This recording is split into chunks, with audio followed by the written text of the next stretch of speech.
নমস্কার। আজকে আপনাদের সামনে একটা উপায় বলবো, সেই উপায়টা যদি আপনারা করেন আপনারা ধান হবেনই হবেন। ভগবান বিশ্বকর্মা দুটি সন্তান কন্যা ছিলেন, ওনার বিয়ে করিয়ে দিয়েছিলেন ভগবান গণেশজির সাথে। উনি হলেন ঋদ্ধি আর সিদ্ধি।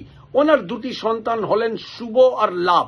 যখনই এই সন্তান হয়ে যাওয়ার পর ভগবান বিশ্বকর্মা বরদান দিয়েছিলেন যে যারা নিজের ঘরের বাইরে সদর দরজাতে বা ব্যবসায়ী স্থানে বা যে কোনো শুভ কাজের সময় যদি আপনারা ঋদ্ধি সিদ্ধি আর শুভ লাভ যদি আপনারা লেখেন, তাহলে অতি অবশ্যই আপনাদের জীবনে ধন টাকা পয়সার অভাব কোনোদিনই হবে না, এবং তার সাথে সাথে অকাল মৃত্যু আপনার বাড়িতে কোনোদিনই হবে না।